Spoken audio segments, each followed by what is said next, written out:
Maps. Try to go anywhere without them. Sure, you can get to places, especially if the terrain is familiar. However, venture outside of your normal or local neighborhood and your journey is one of trial and error. You wonder what is over there and over there and over there. And with each foray, you discover something new. New, but not necessarily helpful. Data is a form of mapping, and so is remote satellite imagery. Now combine the two, and your understanding of that place expands exponentially.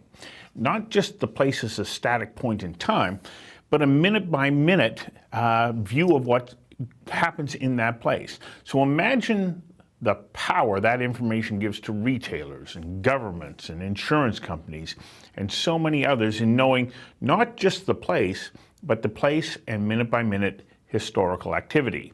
It's as if Heisenberg's uncertainty principle suddenly became certain. Namely, you can now know the location and the speed of an object. Okay, that's a little stretch, but it's close to it. The power of that information also arms the holder of it with prescient knowledge. In other words, the ability to predict what will come next. It's a mind-boggling concept, and if Spark Geo, a Prince George, BC company, continues to deliver on the promise of marrying low Earth satellite imagery with trillions of bits of information into powerful diagnostic tools, then the holder of that information will be armed with a reliable looking glass.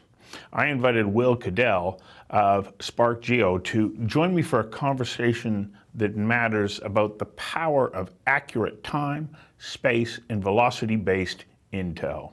Well, thanks for joining me. You know, I think for most people, the concept of geospatial mapping and data collection is so new that it's something that they don't understand. Let's start with a definition of exactly what that is, because it's as though it's a whole new form of mapping information. Yes. Thanks for asking me on the show. It's new, but it's also ancient. We've been telling people where places are for centuries, for thousands and thousands of years. I mean, that's how we know where to hunt. That's how we collect food. Is how we collect all sorts of different things that have added to our lives. So the notion of location has been intrinsic to the human experience for forever. So it is ancient, but it is modern because things have changed. We used to write maps and they stayed static for a long period of time. So when we think about Thomson's map of Canada, it became one of the most valuable pieces of information of the era because it told the story of where the resources in Canada were and how one might cross Canada to access them. That simply wasn't understood in the same way before. Now, and that map continued to be used for a number of hundreds of years as a base for Government of Canada mapping exercises. Now, with the advent of devices and such, we find that maps can bring on a life of their own. With data moving and being captured by devices and being captured by the cloud, we find that maps aren't static anymore. Maps tell a living story of humanity, whether that be in retail, as you say, whether that be climate change. There are many different facets of geospatial that impact our everyday lives. And that's what we find so interesting about this notion of geospatial. I started Spark Geo a little over 10 years ago, notionally to put maps on the internet. And largely we're doing the same thing now, but really this notion of maps on the internet has expanded such a long way that, and frankly, we all have the internet in our pockets these days, that we're all sort of interacting with this notion of mapping, whether you know it or not, or whether it's a map that's coming back to you or not. This notion of dynamic geographic data empowering the user in some manner is incredibly prescient in how we sort of live our day-to-day lives. Can you give me an example of, let's say, are you able to take a look at a particular street corner in a city like London, England, and say, this is exactly what is happening in that place through the course of a day. This is the activity of the countless number of people, which you'd be able to count and say, these are the kinds of activities that they're motivated or carry out based on the environment they're in, and then how does that arm somebody with information to say, well, I can meet another one of their needs? Yeah, that's so. There's a couple of pieces to that. One, I would say that it is possible to do that. I would say right now, on the commercial side of things, you wouldn't necessarily know who those people are. So, you know that there's a crowd. You know that they're moving this way and that. Some of them are in vehicles, some of them are on foot, some of them are on bicycles.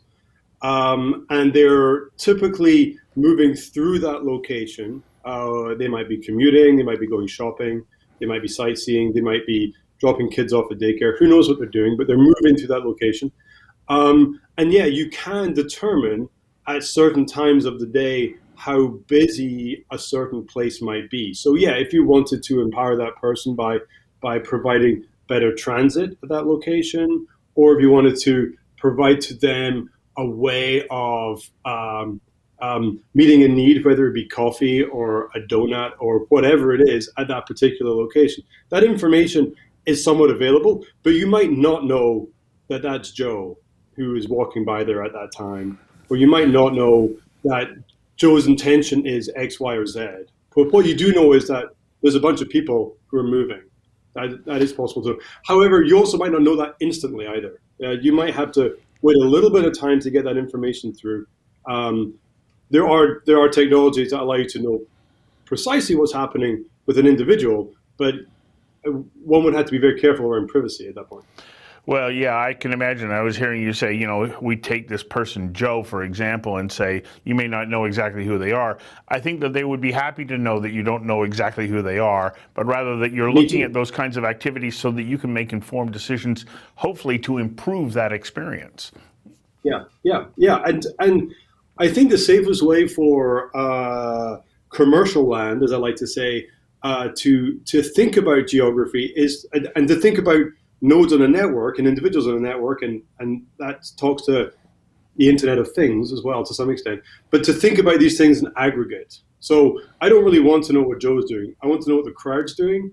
And Joe's part of that crowd, great. That's a wonderful thing. But in reality, the crowd's more important because the crowd tells us, in general terms, is this a good place to put your new coffee shop? Is it a good place to put a new grocery store? That kind of stuff.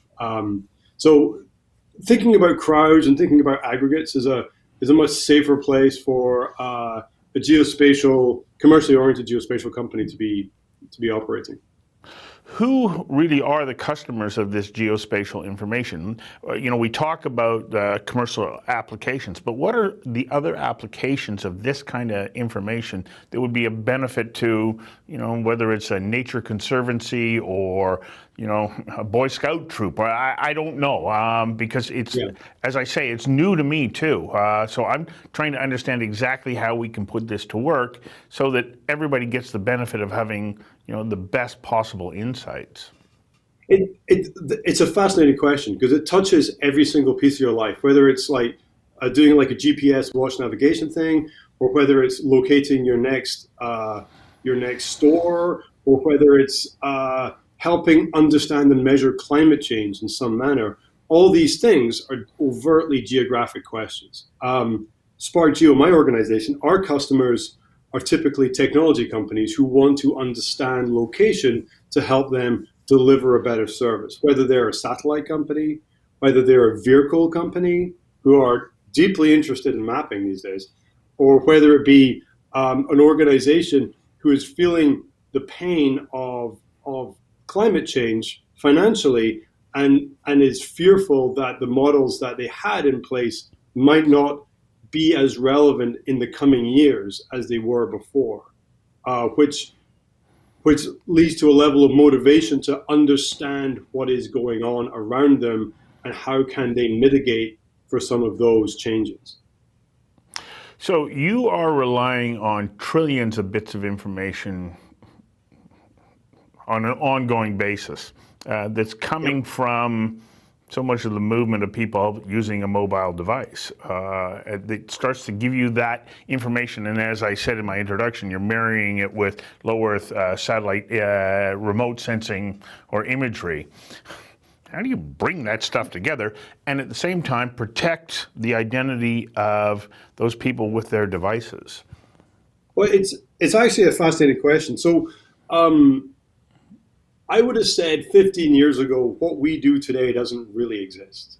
There was something, and there is something still called sort of geographical information systems, GIS. So you see a lot in government, in essence, digital mapping, which is like, I mean, and that's where I came out of, and that's still a very valid set of skills. You need to access lots of data. You need to put it into a mapping environment. You either create a digital map, put it on the internet, or you create paper map, stick it up in a boardroom. All that stuff is still happening overtly. But now we're in a place where data is flowing. So we have these three key complementary assets. One of them is the cloud.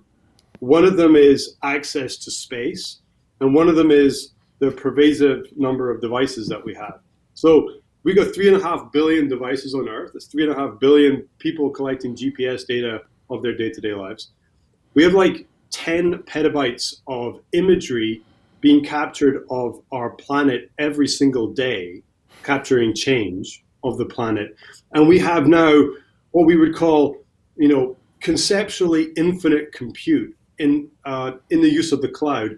And that allows us to pull all this stuff together and build pipelines of data. And then we can add into those pipelines valves, if you like, which allow us to sort of redirect data products to different places according to the relevance to a particular question we're answering. I sometimes like to tell people that we're the least contentious pipeline company in British Columbia. We build all these pipelines, we fill them full of data, and we throw them up in the sky.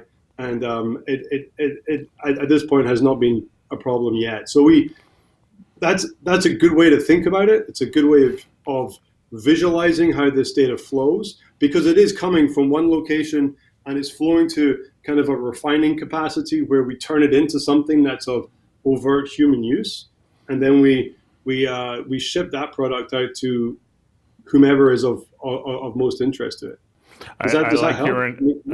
I like your analogy, the pipeline analogy, because I had recently come across I guess a clip or a quote from somebody saying, "Data is the new oil," and it is flowing. It's very, very valuable. Well, it's an interesting question, because some people will argue that is oil, some people argue it's sand. So there's so much of it, it's actually hard to manage. It doesn't make so much sense anymore. So pulling out insight from that data is really the most pertinent question these days, and that's certainly where the financial sector is most motivated. And that's not just insight about individuals. That's insight about climate change. That's insight about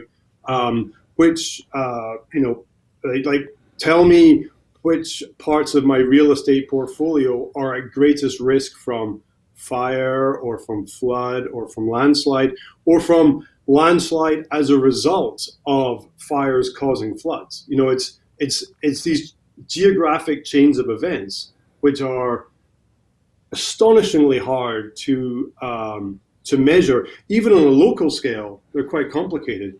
But if you're to think about scaling that up to a province, certainly a province as complicated as British Columbia, and then a nation, and then the globe, things get pretty wacky pretty quick. So you do need to sort of balance it there. Well, I know you have mentioned climate change 2 or 3 times so far, and I can't help but starting to think, I don't know if my device is recording the temperature where I am at. But if you have that real-time, on-the-ground information about places throughout the country, we've never had access to that kind of information. And it starts to give us a very, very accurate view of what's happening in a place minute by minute, day by day, month by month, you can start to build trends and see what the shifts are, and especially over time, that information is going to give you a very clear image of what's happening. Is that possible? It's becoming more possible, I would say. Our ability to join things together in a meaningful way is becoming credible. Like I said, 10 years ago, it was incredible. Now it's more credible. So if we think about Hurricane Harvey in the Gulf region of the U.S. Millions of people displaced, terrible storm, floods, enormous amount of floods. We talked to one of our kind of assurance associates, and they came to us and were sort of brainstorming about that event and how it affected them, and they weren't sure for 10 days how many hundreds of millions of dollars of capital they were going to have to move because of infrastructure at risk based off that event. But I think about it and I think, oh, that's really weird because we know the land cover, we know the topography, we know where the rivers are, we know where the roads are, we know where the buildings are, we know where the storm is, we know everything about this equation, but we never put it together in advance, or we didn't think about it in as geographic a manner as we should have before it happened. And then it happens, and then we end up wasting an astonishing sum of money on putting things in the wrong place. And I think that's it's an overtly geographic question. Like, why did we put that stuff there and then not protect it in some manner or not manage it in some manner to assure its future? Yet we continue to make decisions, sort of small thinking decisions in that manner. And we have all the tools now to put it all together.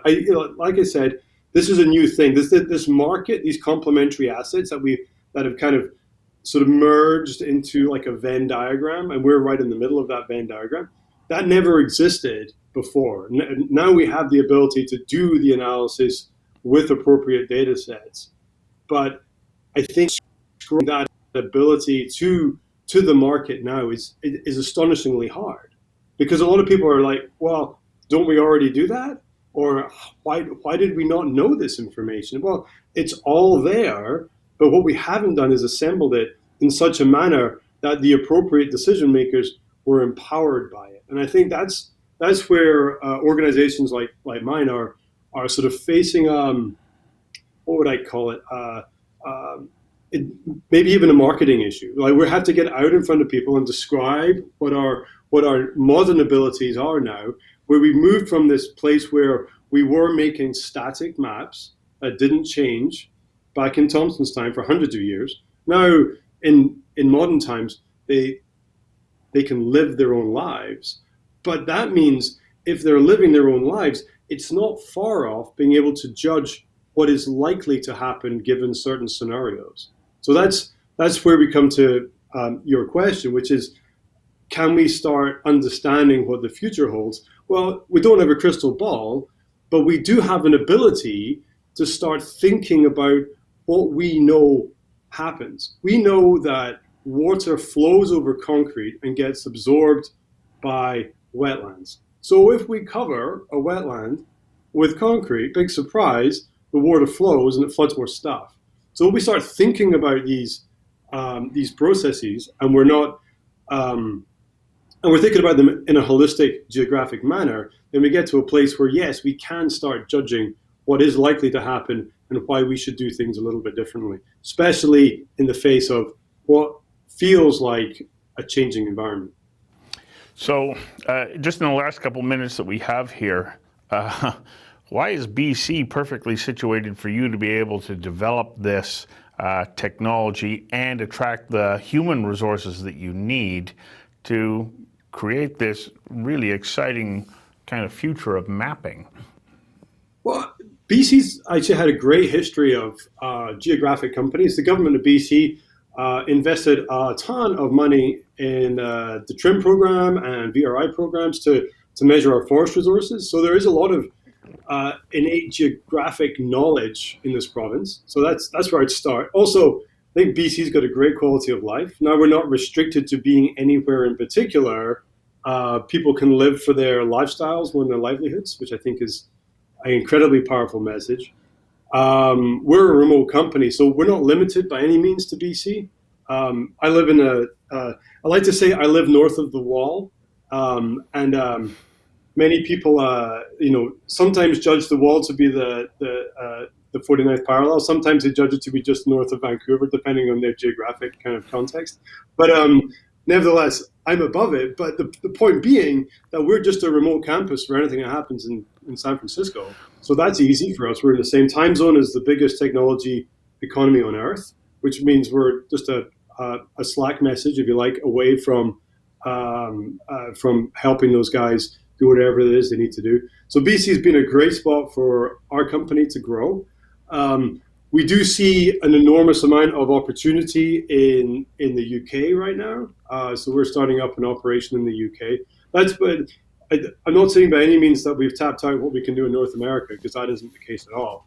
But we do see a lot of opportunity across in the UK. So we're hardly sort of expanding over there, because we feel that the ability for all those satellite sensors to measure and monitor the effects of climate change is something that we want to be deeply involved with. And a lot of that monitoring is done through a financial lens. And a lot of that decision making is happening in London and New York. So we want to be present in those environments.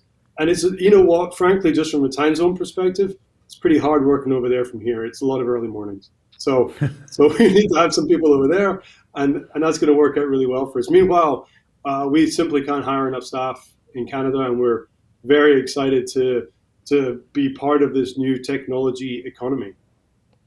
Well, it's pretty exciting, and as I point out, it's very new to me. So thanks for giving me a small glimpse into it, and anybody who watches the show gets a little bit of insight, but they can also go to your website and get more information. Absolutely. If they choose to pursue this. Thanks for joining me. I really appreciate it. Thanks very much.